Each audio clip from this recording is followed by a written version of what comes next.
नमस्कार दोस्तों, कैसे हैं आप सब। आज मैं लेके आया हूं भारत के संविधान के महत्वपूर्ण आर्टिकल्स, यानी कि जितने भी महत्वपूर्ण आर्टिकल्स हैं उनको समझेंगे और उनके अंदर क्या क्या लिखा हुआ है और क्या क्या प्रावधान है। तो हम सबसे पहले भाग 1। तो भाग 1 के अंदर आर्टिकल 1 से लेके आर्टिकल 4 तक का प्रावधान है। आर्टिकल 1 के अंदर भारत राज्यों का संघ है, यानी कि इंडिया सभी राज्यों का संघ है। तो इंडिया शब्द हमारे अनुच्छेद 1 के अंदर दिया हुआ है। अनुच्छेद 2 में राज्य का निर्माण, यानी कि नए राज्य की स्थापना। यदि किसी दूसरे देश से अगर नए राज्य हमारे भारत में प्रवेश हो रहा है तो उसकी स्थापना। और अनुच्छेद 3 के अंदर नए राज्य का निर्माण और नाम, क्षेत्र और उसका नाम, यानी कि देश के अंदर ही अगर नए राज्य का निर्माण हो रहा है, जैसे तेलंगाना राज्य बना, इस तरह की अगर नए राज्य का निर्माण हो रहा है, उसके क्षेत्र, यानी कि उसका क्षेत्र कहाँ तक होगा, उसका प्रावधान अनुच्छेद 3 के अंदर है। भाग 2 आता है हमारा अनुच्छेद 5 से लेके 11। अनुच्छेद 5 से 11 तक हमारी नागरिकता संबंधी प्रावधान है, यानी कि सिटीजनशिप ऑफ इंडिया, यानी कि किन कौन कौन इंडिया के नागरिक हैं। तो नागरिकता संबंधी प्रावधान हमारे भाग 2 के अंदर। भाग 3 अनुच्छेद 12 से अनुच्छेद 35 के बीच में आते हैं, यानी कि अनुच्छेद 12 से लेके अनुच्छेद 35 भाग 3 के अंदर है। और भाग 3 के अंदर हमारे मौलिक अधिकार है। तो हमारे मूल संविधान के अंदर 7 मौलिक अधिकार थे, वर्तमान में 6 मौलिक अधिकार है। मौलिक अधिकार कहाँ से लिए गए हैं? तो मौलिक अधिकार की जो उदाहरण है ये अमेरिका से ली गई है। तो मौलिक अधिकार अमेरिका से। अगला आता है भाग 4। तो भाग 4 अनुच्छेद 36 से लेके 51 तक, यानी कि अनुच्छेद 36 से 51 तक नीति निर्देशक तत्व आते हैं।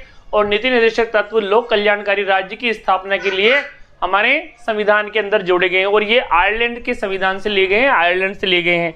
और 36 से 51 तक इसका डिटेल में हमने वीडियो बना रखा है, उसमें आप देख सकते हैं नीति निर्देशक तत्व। भाग 4 का, तो भाग 4 का के अंदर अनुच्छेद 51 का के अंदर, भाग 4 का अनुच्छेद 51 का के अंदर जो मूल कर्तव्य है, तो मूल कर्तव्य 42वें संविधान संशोधन 1976 में सरदार सवर्ण सिंह समिति की सिफारिश पर हमारे संविधान में जोड़े गए हैं। अनुच्छेद 51 क के अंदर राष्ट्रपति। नेक्स्ट जो है भाग 5 आता है हमारा। भाग 5 जो है इसमें राष्ट्रपति देखिए सबसे पहले अनुच्छेद 52, यानी कि राष्ट्रपति होगा हमारे देश के अंदर, कार्यपालिका का सर्वोच्च प्रमुख राष्ट्रपति होगा। ये आर्टिकल 52 के अंदर है राष्ट्रपति का पद। अनुच्छेद 53 में राष्ट्रपति की शक्तियां, यानी कि उनकी क्या शक्तियां होंगी, उनके कार्य क्षेत्र क्या होंगे, वही प्रधानमंत्री की नियुक्ति करेंगे। और उनके क्या क्या आपातकालीन शक्तियां हैं, किन किन पदों पर वो नियुक्ति करेंगे, और उनकी विदेश नीतियां क्या होगी, और उनकी पावर्स क्या होंगे। आर्टिकल 54 के अंदर निर्वाचन, यानी कि राष्ट्रपति के निर्वाचन में कौन कौन भाग लेंगे। तो राष्ट्रपति के निर्वाचन में विधानसभा के सदस्य, संपूर्ण देश की जितने भी विधायिका है उनके MLAs भाग लेते हैं, लोकसभा के निर्वाचित सदस्य और राज्यसभा के भी निर्वाचित सदस्य सभी भाग लेते हैं निर्वाचित मंडल में इनके। और 50 अनुमोदक और 50 प्रस्तावक होते हैं इनके। अनुच्छेद 61 के अंदर महाभियोग, यानी कि राष्ट्रपति पर महाभियोग किसी भी सदन में लाया जाता है, लोकसभा या राज्यसभा में भी लाया जा सकता है। यानी कि यदि राष्ट्रपति अपने कर्तव्य का निर्वहन अच्छे से नहीं कर रहे हैं तो उनके ऊपर महाभियोग लाकर, लोकसभा और राज्यसभा द्वारा किसी भी सदन में महाभियोग लाकर उनको अपने पद से हटाया जा सकता है।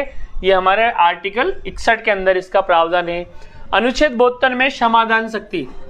देखिए, राष्ट्रपति को किसी भी व्यक्ति की सजा को माफ कर सकते हैं, यहाँ तक कि मृत्युदंड को भी वो माफ कर सकते हैं। लेकिन राज्यपाल के पद के विषय में राज्यपाल जो है वो क्षमादान की शक्ति उनको है, लेकिन वो मृत्युदंड को माफ नहीं कर सकते हैं।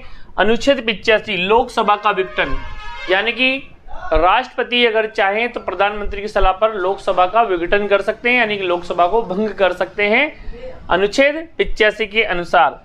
अनुच्छेद 1, 2, 3 यानी कि 123 अध्यादेश जारी करना, यानी कि राष्ट्रपति के शासन से कोई एक आदेश जारी होता है वही कानून का रूप धारण कर लेता है। यदि लोकसभा और राज्यसभा में किसी प्रकार का कानून नहीं बन रहा है, उस कंडीशन में राष्ट्रपति चाहे तो वो अध्यादेश जारी कर सकते हैं। और इनका जो अध्यादेश है अधिकतम 6 महीने तक वैलिड रहता है। अनुच्छेद 143 यानी कि राष्ट्रपति को किसी भी सलाह के लिए सर्वोच्च न्यायालय से वो सलाह ले सकते हैं, यानी कि सर्वोच्च न्यायालय से उनको सलाह लेने का अधिकार है 143 के तहत। यानी कि अनुच्छेद 143 के तहत, यानी कि और ये सलाह उनके लिए बाध्यकारी नहीं है, यानी कि सलाह मांग सकते हैं लेकिन जरूरी नहीं कि वो सलाह को माने। उपराष्ट्रपति यानी कि वाइस प्रेसिडेंट, तो वाइस प्रेसिडेंट का उल्लेख हमारे संविधान के आर्टिकल 63 के अंदर है, यानी कि आर्टिकल 63 के अंदर है। अनुच्छेद 64 में अंदर राज्यसभा का सभापति यानी कि जो उपराष्ट्रपति जो हैं वो राज्यसभा के सभापति के रूप में कार्य करते हैं, उनको वेतन भत्ते वगैरह उपराष्ट्रपति के रूप में यानी राज्यसभा के सभापति के रूप में मिलते हैं। जैसे लोकसभा का जो अध्यक्ष होता है उसको स्पीकर कहते हैं, लोकसभा अध्यक्ष कहते हैं, उसी तरह से राज्यसभा के जो अध्यक्ष होते हैं वो उपराष्ट्रपति होते हैं। और लोकसभा के अंदर जो लोकसभा के जो सांसद होते हैं वो अपना इस्तीफा लोकसभा अध्यक्ष को देते हैं। इसी तरह से राज्यसभा के अंदर जो राज्यसभा के जो सांसद हैं वो अपना इस्तीफा या अपना त्यागपत्र उप सभापति यानी कि उपराष्ट्रपति को देते हैं। प्रधानमंत्री, तो प्रधानमंत्री का जो उल्लेख है अनुच्छेद 74 के अंदर, यानी कि राष्ट्रपति को अपने कार्य को संचालन के लिए या अपने कार्य के को संपन्न करने के लिए एक मंत्री परिषद का गठन का उल्लेख है, यानी कि मंत्री परिषद का गठन का उल्लेख करेगा। और मंत्री परिषद के अंदर 3 प्रकार के मंत्री होते हैं, कैबिनेट मंत्री, राज्य मंत्री और उप मंत्री। जो कैबिनेट मंत्री होते हैं वो मंत्रिमंडल का निर्माण करते हैं और मंत्रिमंडल के अंदर जो मेन अध्यक्ष होता है वो प्रधानमंत्री होता है, यानी कि मंत्रिमंडल के अंदर जो सर्वोच्च नंबर पे समान में प्रथम प्रधानमंत्री है। और अन्य मंत्री होते हैं जैसे खेल मंत्री, विदेश मंत्री, रेल मंत्री, रक्षा मंत्री, गृह मंत्री, वित्त मंत्री, इस तरह से मंत्रालय डिवाइड होते रहते हैं। और अन्य जो मंत्री होते हैं स्वतंत्र प्रभार यानी कि राज्य मंत्री, तो राज्य मंत्री भी कैबिनेट की बैठक में भाग ले सकते हैं और उप मंत्री जो कभी भी कैबिनेट की बैठक में भाग नहीं लेते हैं जब तक वो न चाहे तब तक। तो अनुच्छेद 74 हो गया मंत्री परिषद। अनुच्छेद 75 में प्रधानमंत्री यानी कि राष्ट्रपति प्रधानमंत्री की नियुक्ति करेगा अनुच्छेद 75 के अनुसार। अब अनुच्छेद 79, 80 और 81, तो आर्टिकल 79 के अंदर संसद का उल्लेख है, यानी कि संसद होगी हमारे देश के अंदर 79 के अंदर। और आर्टिकल 80 के अंदर राज्यसभा यानी कि हमारे संसद का जो उच्च सदन है राज्यसभा का उल्लेख अनुच्छेद 80 के अंदर आता है। और लोकसभा यानी कि जो हमारे संसद का जो निम्न सदन है उसका उल्लेख है अनुच्छेद 81 के अंदर, यानी कि लोकसभा और राज्यसभा और संसद, यानी कि संसद के 3 अंग होते हैं, राज्यसभा, लोकसभा और राष्ट्रपति, क्योंकि ये जो दोनों ही अंग कानून का निर्माण करते हैं और आखिरी अंग में राष्ट्रपति इन पर हस्ताक्षर करते हैं। अगला आता अनुच्छेद 100 यानी कि अध्यक्ष निर्णायक मत। यदि कभी लोकसभा या राज्यसभा चल रही होती है और अगर किसी बिल के मामले में अगर बराबर वोटिंग आती है तो उस समय निर्णायक मत देने का अधिकार अध्यक्ष का होता है, यानी कि अध्यक्ष 50-50% वोटिंग के समय अपना निर्णायक मत देता है, यानी कि जिस तरफ वो मत देगा उधर का जो बिल है वो पारित हो जाएगा, यानी कि उनका मत जो होता है वो निर्णायक होता है, निर्णय करने की क्षमता होती है उस मत के अंदर। अनुच्छेद 105 में संसद का विशेषाधिकार यानी संसद को विशेष अधिकार दिए गए हैं अनुच्छेद 105 के तहत। अनुच्छेद 108 के अंदर संयुक्त अधिवेशन क्या होता है? जॉइंट सिटिंग, यानी कि जो राष्ट्रपति होते हैं वो लोकसभा और राज्यसभा दोनों को साथ में बिठाने के लिए एक बैठक आहूत करते हैं, यानी कि बैठक बुलाते हैं और उसकी अध्यक्षता लोकसभा अध्यक्ष करते हैं, यानी कि संसद की जो संयुक्त अधिवेशन है उसकी बैठक को कौन बुलाते हैं, कौन आहूत करते हैं? राष्ट्रपति। और उसकी अध्यक्षता कौन करते हैं? उसकी अध्यक्षता स्पीकर करते हैं, यानी कि लोकसभा अध्यक्ष करते हैं। ये आर्टिकल 108 में इसका प्रावधान है। अनुच्छेद 110 के अंदर क्या है? धन विधेयक। तो यानी कि धन विधेयक क्या है? यानी कि धन से संबंधित मामला है, तो उस प्रकार का जो विधेयक है, इस प्रकार का जो बिल है अनुच्छेद 110 के अंदर है। और धन विधेयक को कौन परिभाषित करता है? लोकसभा अध्यक्ष। लोकसभा अध्यक्ष निर्णय करता है कि ये विधेयक धन विधेयक है या वित्त विधेयक है। अनुच्छेद 112 बजट, यानी कि किस तरह से आर्थिक वित्तीय लेखा जोखा, यानी कि जो वर्ष भर का किस प्रकार से आय व्यय का जो विवरण है वो बजट के अंदर आता है आर्टिकल 112 के अंदर।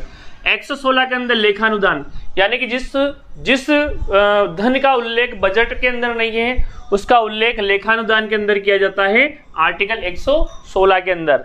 अनुच्छेद 117 के अंदर वित्त विधेयक, यानी कि जो वित्त विधेयक है फाइनेंशियल जो बिल्स है उसका उल्लेख आर्टिकल 117 के अंदर है। तो लेखानुदान और वित्त विधेयक ये आप 116 और 117 से याद रख सकते हैं। अगला है सर्वोच्च न्यायालय, यानी कि सुप्रीम कोर्ट। तो सुप्रीम कोर्ट नई दिल्ली में अवस्थित है। अनुच्छेद 124 यानी कि 124 के अंदर क्या लिखा हुआ है, सर्वोच्च न्यायालय का गठन, यानी कि देश के अंदर सर्वोच्च न्यायालय होगा, यानी कि सर्वोच्च न्यायालय जो होता है सुप्रीम होता है पूरे देश के अंदर। जितने भी राष्ट्रपति से संबंधित मामले या जो संसद संबंधित मामले हैं वो सब सर्वोच्च न्यायालय में उनकी सुनवाई होती है। अनुच्छेद 131 के अंदर मूल आरंभिक क्षेत्राधिकार, यानी कि सर्वोच्च न्यायालय का मूल आरंभिक क्षेत्राधिकार भी होता है, यानी कि वो अपने किस क्षेत्र के अंदर उनको कार्य करना है यह उनका प्रारंभिक क्षेत्राधिकार होता है। अनुच्छेद 137 के अंदर न्यायिक पुनर्विलोकन, तो न्यायिक पुनर्विलोकन रिव्यू जुडिशियल, यानी कि न्यायिक पुनर्विलोकन की अवधारणा अमेरिका से ली गई है। न्यायिक पुनर्विलोकन क्या है, यदि संसद के अंदर किसी इस प्रकार का कानून बन रहा है जो संविधान के दायरे से बाहर हो या संविधान के अतिक्रमण करता हो, तो उस समय रिव्यू जुडिशियल यानी कि सुप्रीम कोर्ट में वो जा सकता है। सुप्रीम कोर्ट उसको देखते हैं बारीकी से, यदि अगर वो संविधान का उल्लंघन कर रहा है तो उस कानून को न्यायिक पुनर्विलोकन प्रक्रिया द्वारा जो सुप्रीम कोर्ट है उसको खारिज कर सकती है, संसद द्वारा बनाए गए बिल को खारिज कर सकती है। अनुच्छेद 143 यानी कि यहाँ पे भी हमने 143 यानी कि राष्ट्रपति जो है वो सलाह मांग सकते हैं सुप्रीम कोर्ट से, यानी कि सर्वोच्च न्यायालय से, और उस सलाह को राष्ट्रपति मानने के लिए बाध्यकारी नहीं होते हैं, यानी कि वो जरूरी नहीं कि इसको माने। 143 के तहत जो राष्ट्रपति है सुप्रीम कोर्ट से सलाह लेते हैं या सलाह मांग सकते हैं।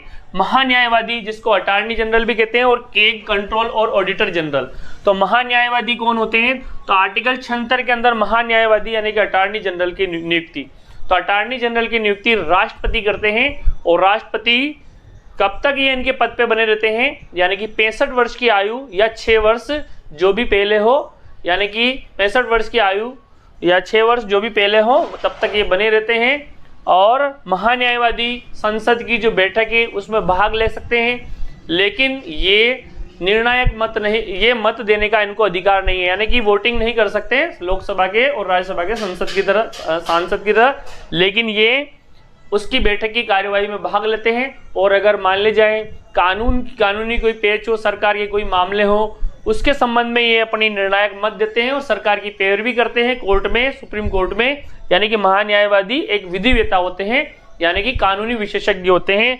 अनुच्छेद 148 के अंदर केग, कंट्रोलर और ऑडिटर जनरल, नियंत्रण और महालेखा परीक्षक, नियंत्रण और महालेखा परीक्षक केंद्र सरकार और राज्य सरकार के जो बजट है, लेखानुदान है, उनका ऑडिट पेरा करते हैं, उनका जांच करते हैं और ये कंट्रोल करते हैं, यानी कि वित्तीय लेखा जोखा के ऊपर नियंत्रण करने का काम केग यानी कंट्रोलर और ऑडिटर जनरल करते हैं।